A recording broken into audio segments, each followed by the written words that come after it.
ఉత్తరప్రదేశ్లో బుధవారం కురిసిన భారీ వర్షానికి మృతుల సంఖ్య 100 దాటింది. అనేక మందికి గాయాలయ్యాయి. ఉరుములు, పిడుగులతో కూడిన అకాల వర్షాలు, భారీ గాలులు రాష్ట్రాన్ని అతలాకుతలం చేశాయి.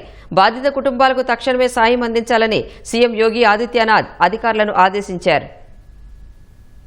ఉత్తరప్రదేశ్లోని పలు జిల్లాల్లో బుధవారం ఉరుములు, మెరుపులతో కురిసిన భారీ వర్షం పెను విషాదాన్ని నింపింది. తీవ్ర గాలి దుమారం, అకాల వర్షాలు సృష్టించిన పెను బీభత్సం కారణంగా ఇప్పటి వరకు అనేక మంది ప్రాణాలు కోల్పోయారు. పదుల సంఖ్యలో గాయపడ్డారు. ఈ ప్రకృతి వైపరీత్యానికి వందలాది పశువులు మృత్యువాత పడ్డాయి. అనేక ఇళ్లు ధ్వంసమయ్యాయి. ప్రయాగ్రాజ్ లో అత్యధికంగా 21 మంది మృతి చెందారు. భదోహిలో 16 మంది మరణించారు. మీర్జాపూర్ లో 15 మంది ప్రాణాలు కోల్పోయారు. ఫతేపూర్ లో 10, ఉన్నవ్, బదౌన్ జిల్లాల్లో 12 మంది మరణించారు. కాన్పూర్, దేహాత్, సోన్భద్ర, లఖింపూర్ జిల్లాల్లో కూడా పలువురు ప్రాణాలు కోల్పోయారు. గాలివాన బీభత్సానికి ఆయా ప్రాంతాల్లో భారీ ఆస్తి నష్టం సంభవించింది. విద్యుత్ స్తంభాలు, చెట్లు నేలకూలాయి. పలు వాహనాలు దెబ్బతిన్నాయి. బరేలీ జిల్లాలో ఓ వ్యక్తి రేకుల షెడ్డు పైకప్పుతో 30 నుంచి 40 అడుగుల ఎత్తుకు ఎగిరి సుమారు 50 అడుగుల దూరంలో పడ్డాడు. అతని చేయి విరిగింది. వెంటనే స్థానికులు అతన్ని ఆస్పత్రికి తరలించారు.